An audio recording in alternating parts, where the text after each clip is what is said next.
What's going on, everyone? Welcome to the post-mortem of the game, Manchester United against Brighton. We lose 1-0 due to a last-minute penalty from McAllister. A very, very 50-50 edgy game. Chances back and forth. It just felt like one of those nights where maybe it won't go in, and maybe it's just that's the story that's going to be written. But there was a twist in the story, and we're definitely going to touch on that very, very shortly. Me and Adam have been on the watch long. We've spoken about this in depth, so I'll just go to one of you guys first. I'll go to Chivy first. Just give us your thoughts, your initial thoughts on that, on all your reaction to that, please. Disappointment. To be fair, like, I knew it was a really big ask to come to Brighton and get the 3 points. And I was more than happy to get the 1 point. And it was like, whatever you do, just don't lose it. And I mean, it's football. It happens, man. It happens. And we held off. I was really happy with the performance to a certain extent. With the defending, actually, let me just say, I was very happy with the defending. Yeah.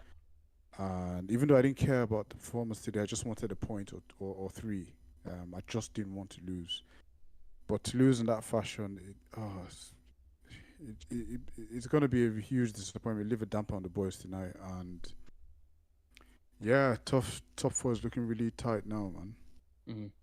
You talk about leaving a dampener as well, and one player who definitely will leave one is Luke Shaw, who I thought, me and Adam both said was man of the match for us. I thought he was unbelievable 100%. today. But we'll get into individual players a little bit later on. Sam, this is worrying now, isn't it? Because of the away form. Me and Adam, again, discussing it before.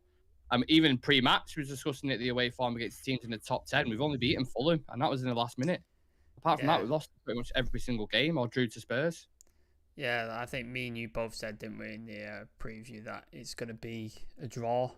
That's what it seems. And it'd be a fair result.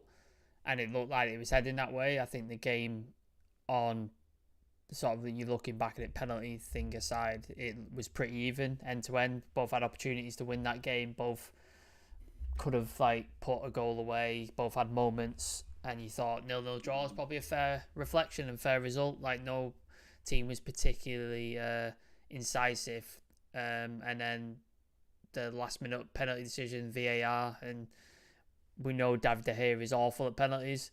He's never saving it, so unless the Brighton player misses it, it's going in the back of the net. To be honest, I don't think any keeper would have saved that one. No, that's what I'm saying. But that's what I'm saying. Unless the player misses it, it's going in the back of the net when it's David De Gea. So it is what it is. But yeah, gutted, mate. Fucking gutted. Yeah. On reflection as well, Adam, Chivy mentioned there about the defence being good, but the attacking, the chances that we had, I mean, we were saying in it, at least should have been a couple of goals from both sides in that game. Yeah, punctually in that first half, it seems to be a theme that we do. We create a lot of chances, big chances in the first half of games, but we don't score them. We're not clinical enough. And the Anthony one, the Martial and the Rashford one in particular, I think two of them were one-on-ones as well, technically. I know they were maybe a bit more in the keeper's favour, but you have to be doing better. They put them straight at the keeper, both shots. And, Rashford, a man in form, you'd be hoping to kind of actually see one of those hit the top, I suppose, the roof of the net. There was a game, I forget who Spurs were playing, but I think Harry Kane, from a similar position, he put it into the top of the net, and that's the difference between, a clinical number 9 that we just don't have right now, and we're dropping points because of that. I think our expected goals, we should have had one in the first half as well, and we didn't. They had a few chances too, a very, very big one through Matoma. Potentially should have squared the ball, but he didn't. And how it's taken 100 minutes to actually get a goal from the chances that were created. And it's a bit harsh on the way it's happened. I know we'll get into the goal and that later, but yeah, just disappointment. Just because I said it at the end of the game, we just don't take our chances, and it costs us. Yeah, we've got Brian Casey in the chat saying, what a shambles at the end. Draw was a fair result. Craig Munisin, yeah, extremely unlucky today. How confident are you about holding on to fourth now? We'll discuss that as well. Both the items mentioned there we'll definitely discuss. Please do smash a like on the video. I know it's a dreadful result, but if you're feeling generous tonight, please do leave a like on the video and subscribe to the channel if you're new around these parts. Jivy, one thing that stuck out to me in this game, I remember we were discussing this pre-match about it being the same referee who sent Casemiro off in, I think it's Andre Marino, is that his name? Something along the lines of that. Yeah. What do you think about the rest performance today in terms of the officiating? Was the decisions that were frustrating you? There wasn't any consistency, the decisions today. Some of them they were given, and then others, like the Anthony one where he goes in between two players right in front of the linesman. Yeah. I don't know how that is I not was a foul. screaming at that. Screaming. I really don't know how that's not a foul. But I think so Marino was the one who sent Casemiro off against, was it Palace? Was it Palace or Southampton. Yeah, Southampton. And I was Yeah. saying to Sam that he was also the one behind the VAR at Palace. So he sent him off twice. And you could argue that he actually let him off today after he got the first yellow. Yeah, true. You could argue that he actually all right, I'm just gonna let it slide. But in terms of the general officiating, there wasn't any consistency. Are you gonna let play go on, or are you gonna? Yeah, there were lots of times. There was even once in the first half on our left hand side when it was Fred, Dallo, and there was like a bit of a bust up, or no, not a bust up, but like a pile up. Players were just falling. No one gave a foul, and then one of the Brighton players kind of topples over, and then the ref, and I'm like, just show some consistency, like, you know. But sorry, I was going to say, in that moment as well, weren't they two? There was a foul on Rashford where he went down. Yeah. that one, And then yeah. straight And then after it Anthony. as well. And then Anthony as Yeah. well. And you're screaming at the TV saying, how the fuck in the How? world is that not a foul? How? It's like, you just can't. Yeah, there was one that happened to Martial in the second half when he gets the ball, he gets clipped, and nothing happens. The ball goes back, and then we send it in, and then he gets clipped again. Then the ref blows it. I'm like, well, the first time, like, it was a clear foul, and you wouldn't do it, and then it happened the second time. Yeah. And then the ref blew the whistle. It was just, but you know, it's football. I don't, you know, these things happen, man. You say it's football and these things happen, and you're absolutely right. These things do happen. But this season, Sam, it seems to happen to us quite a lot, doesn't it? And a lot of the decisions as well. I mean, you can. I'm probably going to do this as a video on its own, to be honest, and just go back through the decisions that we should have had and big decisions straight away that pops in my head. Obviously, it's not a similar situation, but the Barcelona away when Koundé snaps Rashford last man, defo red card, doesn't give it. I'm sure there's plenty that you can go through, but this has been a consistent thing, ironically, throughout our season, hasn't it? Yeah, well, it's not even just our season. You remember Brighton against Tottenham? Arguably, they had like 3 decisions go against them, all preventing goals or like penalties and stuff like that. I feel like VAR and referees have made more apologies than correct decisions this year.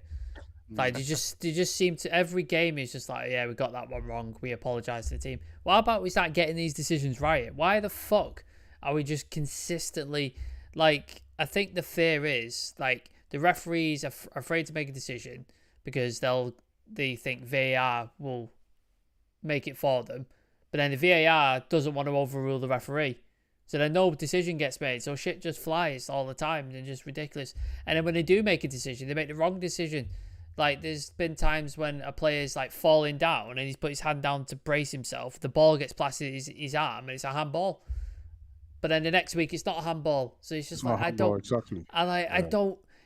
Does anybody know what the rule is anymore? Because I don't know what the rule is. I think they're going to really, really take a look at this over the summer and for next season, and you will see big changes because there's been too many situations this season where there's been questions about every single decision, and it must be a nightmare for the refs as well. Not like I have any sympathy for them. Well, 2 have been suspended, haven't they? Like 2 have been suspended. And Lee Mason got suspended for one of the decisions. Like the Brighton, that game you mentioned with Spurs and Brighton, it's been really, really bad. And we've spoken about it so many times where the European leagues, the other ones, and the standards in the World Cup are so far much better. And how can that possibly be when the Premier League is the greatest league in the world? It's bizarre to me. It's very, very bizarre. Do you guys remember the Liverpool Wolverhampton game? Oh yeah. Well, they forgot to draw the line on the thing. I'm like, how? Like, that was so bad. Like that was terrible. Yeah. But, that's all we're asking for. That's all we're asking for. That's it. Consistency. Because VAR isn't the problem. It's the people behind it, basically. Yeah. So the technology is doing its job just fine. it's the people manning the thing. But who knows? Now that we've got AI coming up, Yeah, get like, Chat GPT. yeah, Let him get an fucking do AI, it. yeah, an AI VAR, man. Craig Mooney mentioned before, how confident are we of holding on to top 4 now, lads? Do you want to, Adam? Do you want to dive in on that? What are your feelings towards that? I think we're on 63 points now. Yeah, 60, Is that correct? 63. We have what? Who are our closest challengers? Liverpool, I think. Yeah. If we win the game in hand, we have 7 points, and what are we going to be on then? I'm just looking at the table 34, now. so there's So 4 games left. we've got 5 games left. We're on 63 points. Liverpool are on 59 points, and they've got 4 games left. They're on 34. Played 34. But Brighton are on 32 games. They've got a game in hand on us, and they're on 55 points. So they're a little bit, they're further behind, to be fair. Not too much to worry about. But yeah, Liverpool So are the Liverpool closest can ones. finish with how many? An extra 12 points, and what did you say? They were on 59? Yeah, they're on 59, so they could finish on 71 points. We could finish on a possible 78, I think, if we win all our games. So We have to finish above 71 points. That's the mark, because Liverpool can easily just go on and win all their games. It's what they can do. easily, And easily. They've got it's an easy run.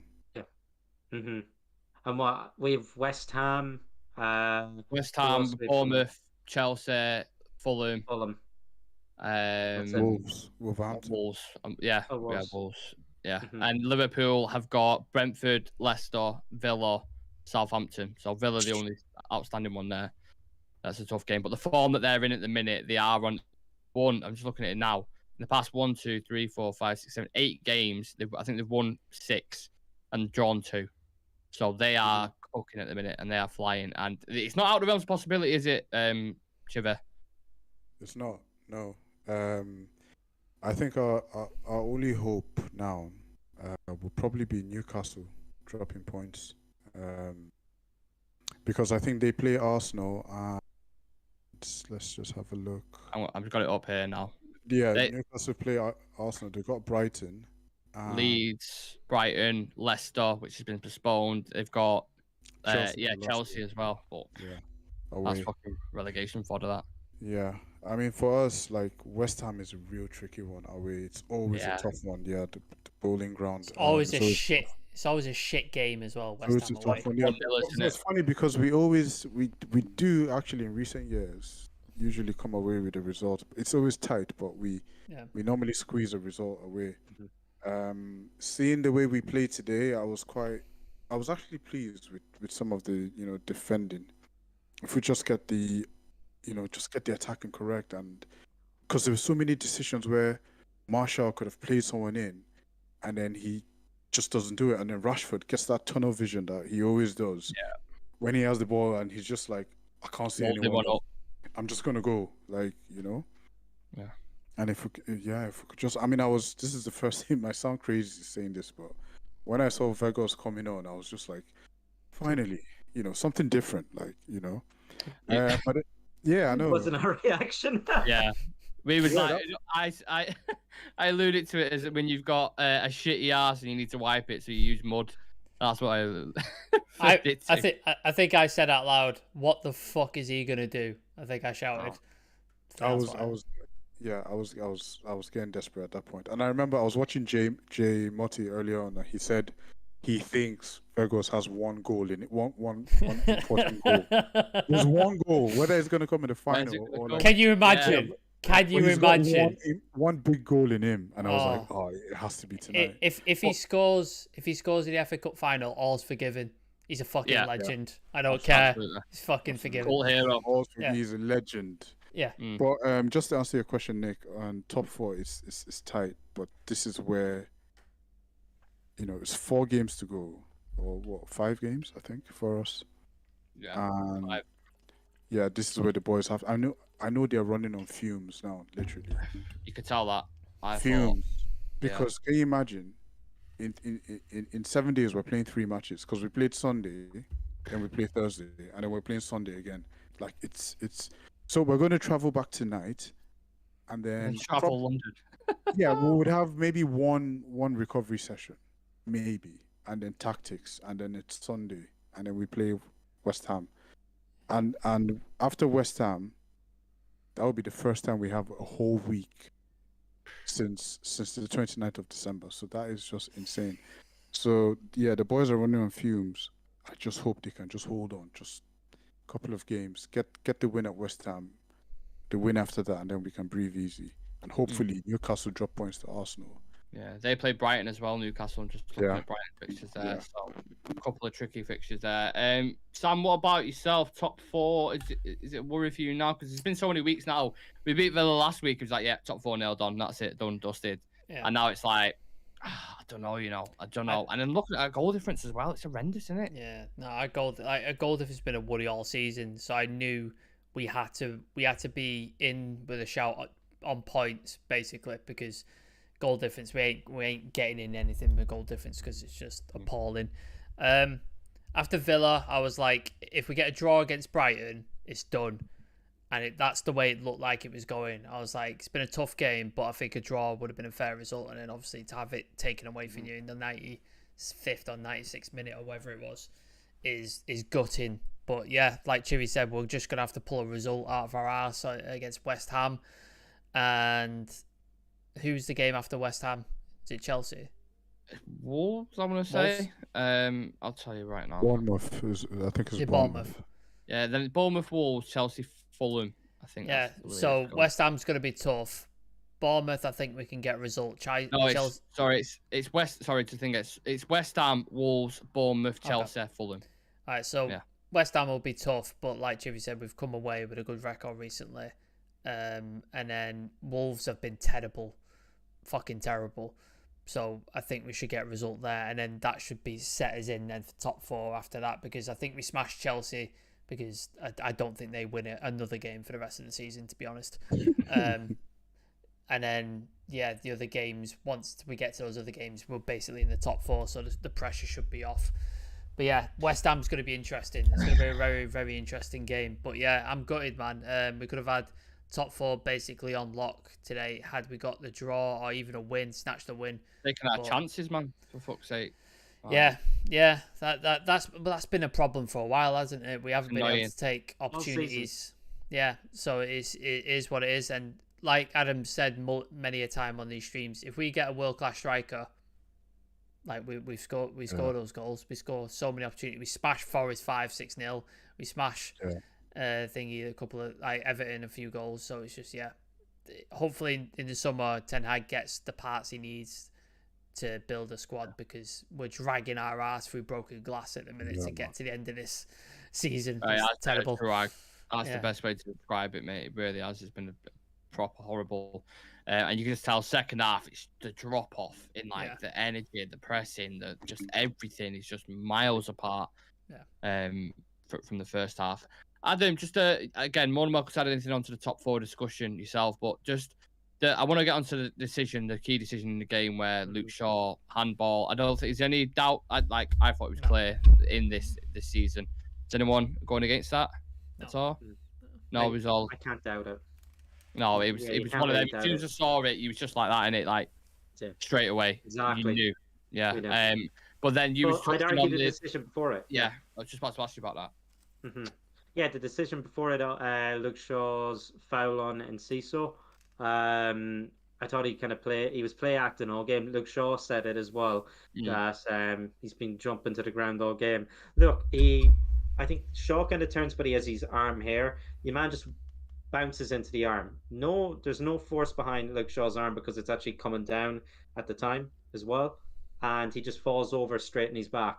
And as a result of that, I know they had that delivery, and it ended up going out for corner, and then of course didn't come from the cross into the box from the corner anyway.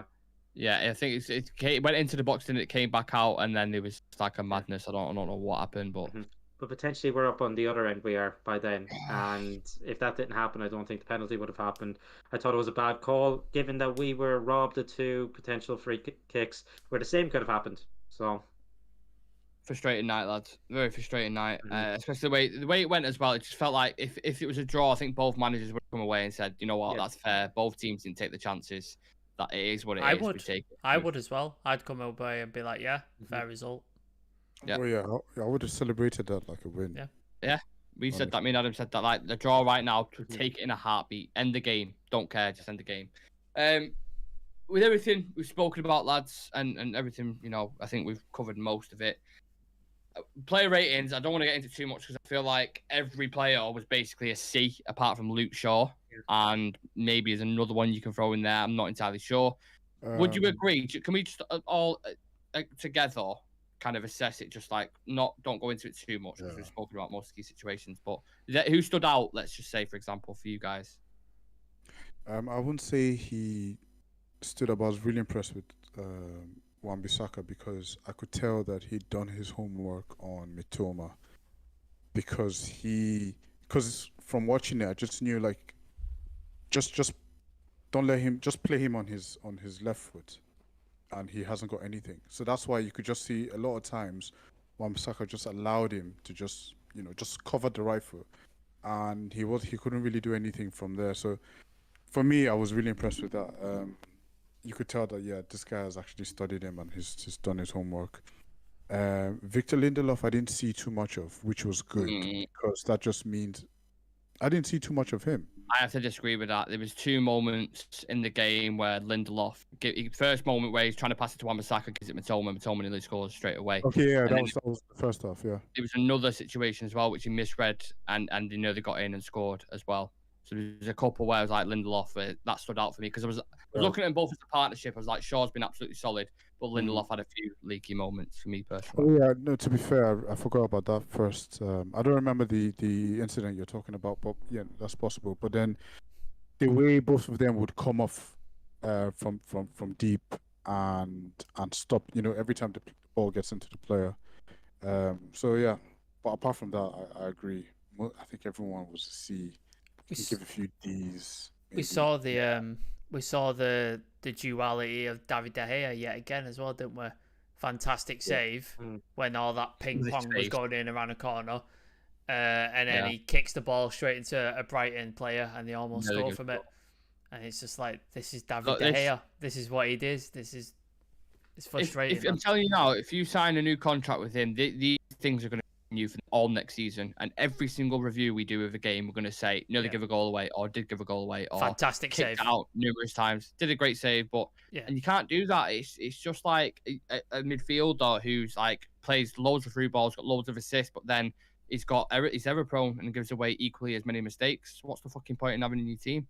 You need one output only, not going the other way. So that's really frustrating for me. I thought Dalot had a bit of a shaky game as well at times. I thought he gave the ball. There was a couple of times he gave the ball away on his own edge of his area to the Brighton players. Was decent in the attack build up, but like defensively looked a bit shaky. And I was quite shocked that Malacia didn't get another opportunity because I thought he played extremely well against Villa. I thought he deserved to keep his spot. So I thought Dalot looked a little bit shaky, but apart from that, everybody performed at a C- level for me, I think. Adam, we were touching on Bruno and Rashford, weren't we, in the first kind of 20-25 minutes. The link-up play was there. Even bits with Martial and Anthony as well, when you could see the potential was there, but because they hadn't played together a lot, it's lacking chemistry, it's lacking patterns of runs in final thirds. But them two, for me personally, Rashford and Bruno, first 20, 30, whatever you want to call it, looked quite sharp. And then you saw a drop-off. So who would you identify yourself as someone who's maybe performed above a C, aside from Luke Shaw, the obvious one, should I say? It's a bit of a tough one because at times Rashford looked really, really good, beating a man, nutmegging a man at 2, and he was just missing that, that last second pass. I think there was a point Anthony checked in back on his left. Maybe should have played Rashford back out because he kind of done the overlap as well. Rashford at times looked up, but then second half came, and what did he offer? I can't remember anything from Rashford in the second half. Yeah, ghosted slightly in it, to be fair. Did a bit of a Patrick Swayze. It's a bit of a Patrick Swayze, yeah. It's just disappointing. I thought even the link-up play with Fred in the first half was quite good. Where he nearly got an assist from Martial on the... I think that was the third big chance of the... Yeah, Luke Shaw drilled it into Martial, didn't he? Martial with a fantastic cushion touch, by the way. Like, absolute class to go back to Fred in behind, and then he hits it straight at the keeper. Yeah. The finishing's like, I'm watching Erling Haaland yesterday for Man City, and I know he's an enigma, and I know he's just different gravy to a lot of the strikers in Europe right now. But why don't we have a striker? Why are we playing with Weghorst? I know Martial. I'm not going to get into that and open that can of worms. We discussed it too many times before. He can be a secondary striker. That's absolutely fine. But why have we not got a killer striker up top? Nick, why haven't we had a killer striker for ages? Nick, do you remember this conversation, but transfer it to a DM? You remember how long we were talking about United? No. Why don't we have a DM? Every other team has a DM. Like Chelsea have a DM. Arsenal have a DM. Liverpool have a DM. Like City have a DM. All the best teams in the world have got a defensive midfielder. Why don't we have one? And we were playing Mick Fred for fucking God knows how long, and then we finally got one. And now it's striker. That's the position we don't have. It's just bad recruitment. Bad recruitment. Years and years of just mismanagement and not having the right people in place to make any transfers, to make any. We don't have any experienced director of football or future planning, knows. like planning for the future. Yeah, exactly. We don't. We went and got Cristiano Ronaldo, which was, wanted to strike. Yeah, but that was everything has been short-termed. It's all been short-sighted. We don't have any vision. There's absolutely no reason why we had Ralf Rangnick here and Erling Haaland is not a Manchester United player. Julian Alvarez. He identified Julian Alvarez. He identified both of them, Alvarez and Haaland. And Enzo Fernandez as well. And Enzo. And Kunku as well. And Kunku as well. For the World Cup. Yeah, ages ago. So this is what we're dealing with now. And to be fair, like Erling Haaland is on confidence, is on a confidence level now. And when you're a striker with confidence, like you just feel like you can do anything. We saw that with Marcus Rashford. Everything he touched was just going in. But when you start to have a bit of, because Haaland, remember, he had a bit of a drought. Yeah.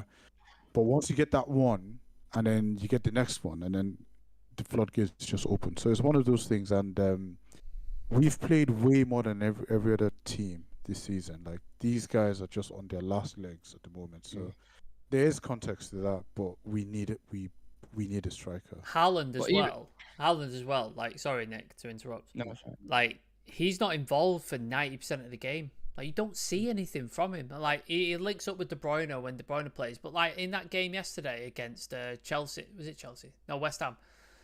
Game against West Ham. He was not involved for most of the game. And then he pops up with a goal. And, like, Rashford, like, we all say, he's a ghost. But Rashford's not popping up with that goal anymore. He was previously, but now he's not. He's not popping up with the goal that he was doing previously. I look at Real Madrid, lads, and I look at the fact, look at their midfield now, looking at getting Bellingham. They've got Valverde in there, they've got Tchouaméni, and they've got Camavinga. That's a next midfield generation for the next 10, fucking 15 years, if you want it. Where's our next Casemiro? Where's the next Eriksen who's 30 years old? Where's the next striker that we've got? Like, are these rhetorical questions? Or... No, they're not, because where is, like, you're saying, like, long-term strikers, but where's the long-term, like, with the midfielder coming after Casemiro? Casemiro's been fantastic this season. I'm not saying he's out on his way out like biscuit legs like Matic was, but I'm just saying, like, planning. There's no planning. Nick, we know our scouting department ain't worth shit, or they're just not listened to, because we've had these conversations where Caicedo was identified by United. We didn't get him. Julian Alvarez was identified by Manchester United. We didn't get him. I bet as well that United scouts have been to Encino's games who plays for Brighton. I bet it. I can fuck it. I know we have. Yeah. And we've gone, nah, not fancy. And you missed the boat. You missed the boat on players. It happens. I'm not saying you're going to get every single player that you look at or scout. Absolutely not. Just any. But a club, just any player. A club with the prestige of Manchester United, and where we have built our own foundations. The bloody Jimmy Murphy, the statue that got unveiled the other day, that was based on youth players. Like, that is what our whole foundation is based on as a club. And we don't have any, we've got a couple who are kind of funneling through now at the minute, but it's just the scouting and the progression, like, over the past 10, 12 years in the Woodward era, if you will. This is an accumulation of that now where you get to this point, and we're fucking playing with Weghorst up top. It's like... It doesn't matter what happens. Like, as long if we don't have an experienced director of football or someone with that knowledge and a scouting department that works, just get get the director of Brighton. football, and then he can then arrange. Because some of the scouts have left. Yeah. Right? Yeah. And so get someone to set up a whole new team. It's not rocket science. Ragnick said it himself. It's like this isn't like some rocket science thing. It's something that we can sort out immediately. But then when you have like Richard Arnold and people like that who are really good financially, but when it comes to the real football matters, it's just rubbish. Antonio Valencia had Caicedo on the plate for us. Like, he'd spoken to the family. It was sorted. £5 million. And we pulled the fucking plug. Because he doesn't sell shirts. Like, Woodward probably was like, oh, he doesn't sell shirts, this kid. It wasn't a commercial buy. But then what's the risk? It's five. That's what I'm saying. Like, just take the punt. It's 5 million. Just take the fucking punt on him. Well, Adam, Brighton are a prime example. Just a last thing to touch. Brighton are a prime example of that, aren't they? You look at Mitoma, 3 million. We were discussing the other day on the preview and laughing about it. Sancho's 2 months of Sancho's wages equivalent to the price of Mitoma. It's insane. Yeah, like stuff like that. Anthony, we could have got from Sao Paulo for 9 million, turn the chance down, sign him for 85 million because of everything that goes on in the board. Like, there's so many situations. Sooner, we could have got him for 45 million. We could have got Anthony for 45 million a couple of months earlier. And it goes to show how poorly we're run. And, that is the fundamental thing we need to change in Adam. That specifically. We bought Donny van der Beek and we didn't even want him. Like, we didn't even want him and we bought him. Like, what are we doing? Why are we buying players like we don't even want? And it's coming back to bite us now, and it has been for the last 10 years. We just always go for these commercial kind of signings, but there's no depth behind that. Like, the fall off in quality that from the first choice to the second choice is too big. And you have City who can bring on these sort of players like they've built, and they're built for the future.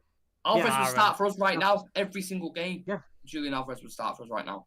So it's so painful, it is. And there's people there, the right sort of people who have an eye for talent.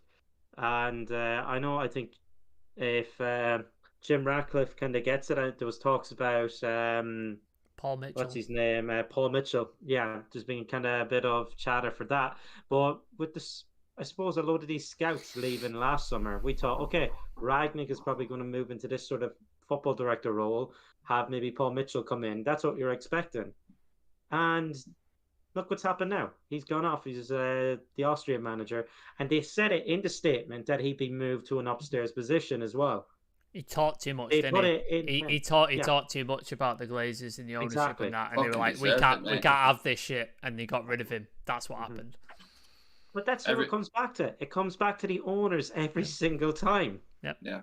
Always does. And people, people don't get that. We've not lost this game because of the owners. It's obviously a massive part of the problem as to why. But look, at the end of the day, we lost it. It was a harsh way to lose. Luke Shaw would be gutted. He was the man of the match for me. Would we all agree with that? Yep, 100%. Yeah, cool. All right, and we'll sort the ratings out. It's pretty much easy for everyone, but maybe Luke Shaw and there's a couple others to discuss. We'll discuss it in the chat. Yeah. Thank you to everyone tuning in. Make sure you subscribe to the channel. Smash a like on the video. What have we got tomorrow? FIFA. On Thursday. FIFA stream. Yeah, FIFA stream is back tomorrow. So if you want to come and join me for that, I'll be live on TikTok and YouTube. A West Ham preview on Saturday and then a West Ham watch along on Sunday as well. And probably a few news shows in between because the 7-day deadline was set last Friday. 7 to 10 days, I think it is, for the final bid. Obviously, that got put in, and then it was 7 to 10 days for whatever the. There's a lot of stuff flying about as well. Apparently, the Glazers flew out to Doha, and then they flew back to New York with Sheikh Jassim because he made a bid directly to them. There's a couple of people report, so something could be in the works. Yeah. There's definitely going to be something announced over the weekend anyway, because he said 7 to 10 days, and it's from Friday. That's the kind of time thing that we're looking at. So I'm sure we'll be going live about that. So turn on your notification bell so you don't miss a thing. And yeah, as always, thank you to the lads for coming on. I appreciate it late. I'm sat here looking at a cold chicken with potato and veg right to me. So trust me, I know it's late. Yeah. Cheers, man. Keep your eye on the channel. Big things are happening. Me and all the lads had a conversation today about something that possibly happening. So keep your eye on the channel. There's big things coming. Things are getting better. United might not be, but the channel definitely is. So keep your eye out. Yeah, second that. Any final thoughts, lads, before we head off? Go get your chicken. Just go into this West Ham game and I suppose just try and get the 3 points on the table, take it up to 66 points, and it's 4 points closer to maybe guarantee in top 4. Yeah. That's we. Fingers crossed. West Ham's a tough game on Sunday, innit? So yeah, another one rolls on. It's the way the season's going. A minute, not long left now, lads. Yeah, we'll see you guys in the next one. Take care of yourselves. Thank you to all for coming on. Appreciate your time as always. Peace.